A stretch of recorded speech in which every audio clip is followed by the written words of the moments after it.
பாட்டாளி சொந்தங்களே, கிருஷ்ணகிரி மாவட்டத்தில் ஒரு பள்ளியில ஆண்டு விழாவின் போது பள்ளி மாணவர்கள் பாட்டாளி மக்கள் கட்சி துண்டை கட்டி ஒரு திரைப்பட பாடலுக்கு நடனம் ஆடுறாங்க. அது தவறுதான். அது எங்களிடத்தில் நடந்தாலும் அது தவறுதான். இது அன்புமணி அண்ணனும் ஏற்றுக்கொள்ள மாட்டாரு. ஆனா இது செய்தியில ஒரு ஊடகம் சாதி அடையாளம் கொண்ட துண்டை கட்டி பள்ளி மாணவர்கள் நடனம்னு ஒரு கீழ்த்தரமான ஒரு மக்களிடையே ஒரு கருத்தை திணிக்கிறான். நீங்க ஜாதி கட்சின்னு சொல்ற இந்த கட்சி தான் மக்களுக்கு ஆட்சி அதிகாரத்தில் இல்லாம 6 இடஒதுக்கீடு வாங்கி கொடுத்தது. நீங்க ஜாதி கட்சின்னு சொல்ற இந்த பாட்டாளி மக்கள் கட்சி தான் 21 உயிர்கள் என் சொந்தக்காரன் செத்து 108 சாதிகளுக்கும் 20% இடஒதுக்கீடு வாங்கி கொடுத்தது.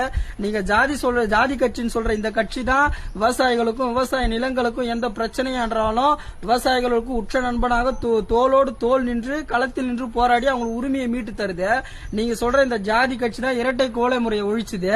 நீங்க சொல்ற இந்த ஜாதி கட்சி தான் எங்களுக்கு கிடைத்த மத்திய அமைச்சரவை பதவியை பட்டியலின சமூக மக்களுக்கு கொடுத்தது.